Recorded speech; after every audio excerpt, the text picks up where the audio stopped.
પ્રણામ વિદ્યાર્થી મિત્રો, માધવ વિદ્યા સંકુલ ઓનલાઈન ટીચિંગમાં આપનું હાર્દિક સ્વાગત છે। આજે ધોરણ 12 વિષય ગુજરાતી અને પ્રકરણ નંબર 18 આસુભીનો ઉજાસ। વિદ્યાર્થી મિત્રો, સૌને નવા વર્ષમાં મારા તરફથી હેપી ન્યૂ યર, નૂતન વર્ષાભિનંદન। સર્વ વિદ્યાર્થી મિત્રો મજામાં હશો એવી આશા સાથે આજે પાઠની શરૂઆત કરીએ છીએ। આસુભીનો ઉજાસ પાઠનો પ્રકાર છે નવલકથા ખંડ।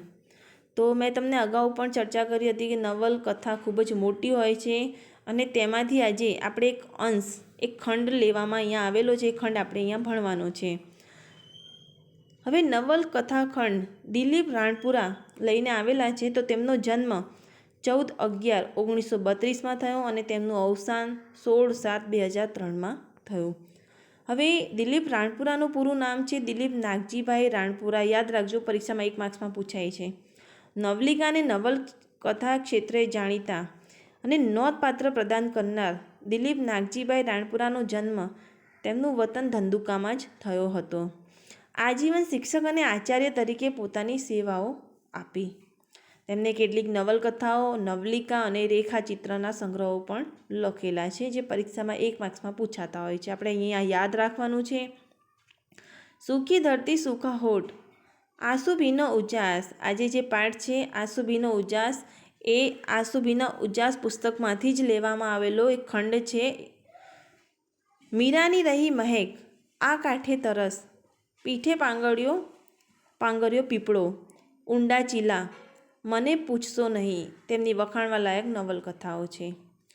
રાતોરાત, સરનામું, મારી શ્રેષ્ઠ વાર્તાઓ તેમની નવલિકા ગ્રંથ છે।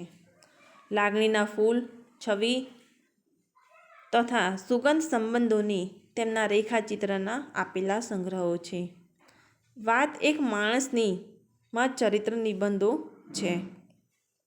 આ ભવની ઓળખ દીવા તળે ઓછાયા, ભીતર ભીતર આ તેમની જે શિક્ષક કથાઓમાં સંસ્મરણોની અનુભવ કથાઓ તમને જોવા મળશે। હવે આ જે લેખક છે દિલીપ રાણપુરા, તેમને પત્રકારત્વ ક્ષેત્રે પણ પોતાનું પ્રદાન આપેલું છે, પોતાનું યોગદાન આપેલું છે। ગુજરાત સાહિત્ય અકાદમીના પારિતોષિકો તેમને પ્રાપ્ત થયા છે, તેમજ તેમને સાહિત્યિક સન્માનો પણ પ્રાપ્ત થયા છે। વિદ્યાર્થી મિત્રો, 3 પ્રશ્નો હંમેશા યાદ રાખવાનું હું તમને કહેતી હોઉં છું। એક છે પાઠનો પ્રકાર, લેખકનું નામ અને પાઠ શેમાંથી લેવામાં આવેલો છે। આ 3 પ્રશ્નો પરીક્ષામાં પૂછાતા હોય છે। હવે તેમના પરિચયમાં આપણે નવલકથા અને નવલિકાઓ જોઈ, એ આપણે અહીંયા યાદ રાખવાની છે, કારણ કે પરીક્ષામાં 1 માર્ક્સના પ્રશ્નમાં પૂછાય છે। તો વિદ્યાર્થી મિત્રો, હવે હું શરૂઆત કરું છું। પાઠની જે સમજૂતી છે એ વિસ્તારપૂર્વક સમજીએ તો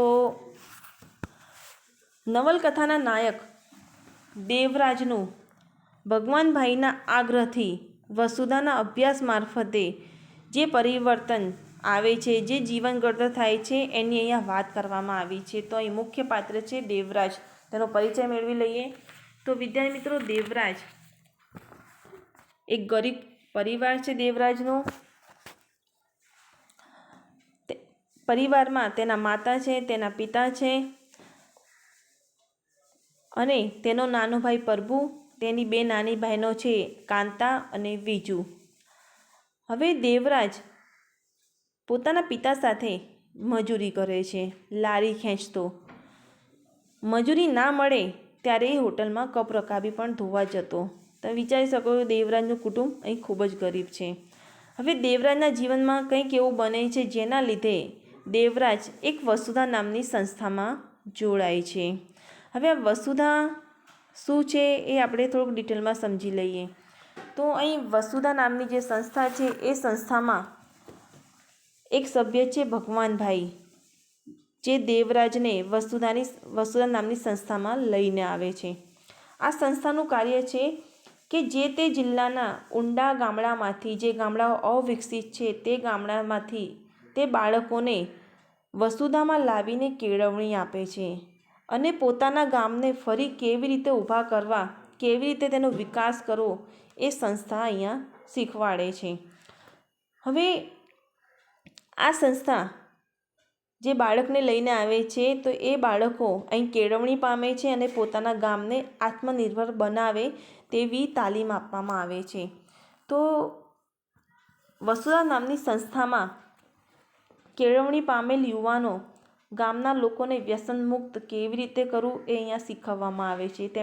તેમની અંદર સંસ્કાર આપવામાં આવે છે. બાળકોની અંદર રહેલ અજ્ઞાન અને આળસ દૂર કરે છે. ગામને સ્વાવલંબી કેવી રીતે બનાવવા એ શીખવાડે છે. ગામની જરૂરી ઉત્પન્ન કરી શકાય એવી વસ્તુઓ, એવી બાબતો આ કેળવણીમાં શીખવાડવામાં આવે છે. ભારત દેશમાં ઘણા બધા ભાંગી ગયેલા ગામડાને ફરી બેઠા થાય એ માટે એવી કેળવણી આપીને પોતાનું યોગદાન કેવી રીતે આપવું એ આ સંસ્થા શીખવાડે છે. તો વિદ્યાર્થી મિત્રો, અહીંયા તમને ખાસ યાદ રહેશે કે અહીં મુખ્ય પાત્ર દેવરાજ છે. તેનું પરિવાર છે જે ખૂબ જ ગરીબ છે અને એ કુટુંબનો જે મોટો દીકરો છે, મોટો પુત્ર છે દેવરાજ, જે આ પાઠનો મુખ્ય નાયક છે, એ કેવી રીતે વસુધામાં જોડાય છે. તો ભગવાનજીભાઈ છે તે દેવરાજને વસુધા નામની સંસ્થામાં લઈને આવે છે અને પછી તેના જીવનમાં પરિવર્તન આવે છે, જીવન ઘડતર થાય છે. પહેલાં દેવરાજ પોતાના માટે વિચારતો, સ્વને સ્થાને અહીંયા સર્વ મૂકવામાં આવ્યું છે. હવે સર્વ માટે અહીં વિચારે છે અને દરેકના જીવનમાં હંમેશા ઉજાસના આંસુ અર્થાત આંસુનો ઉજાસ હોય છે, અહીં એવું કહેવામાં આવેલું છે. આ નવલકથા ખંડમાં એક આગવો સંદેશ પણ આપવામાં આવેલો છે. આપણી જેટલી પ્રત્યેક શાળા છે, પ્રત્યેક શાળા વસુધા બની જાય તો કેટલું સારું. તો વસુધા બને તો ચોક્કસ આપણું દરેક બાળક દેવરાજ બનવા સક્ષમ છે, એવું અહીં કહેવામાં આવેલું છે. તો આપણે આખા પાઠ દરમિયાન દેવરાજ વિશે, એના પરિવાર વિશે ભણવાના છીએ અને કેવી રીતે સંસ્થામાં જોડાય છે એની અહીં ચર્ચા કરવામાં આવી છે. અને ભણ્યા પછી દેવરાજે જે તાલીમ વસુધામાં પામી છે, તાલીમ પામ્યા પછી દેવરાજ પોતાના ગામને કેવી રીતે વિકસિત કરવા માંગે છે એની અહીંયા વાત કરવામાં આવી છે. તો વિદ્યાર્થી મિત્રો, હવે હું પાઠની શરૂઆત કરું છું.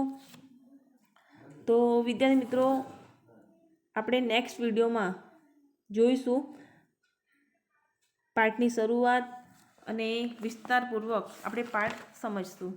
તો પ્રણામ વિદ્યાર્થી મિત્રો.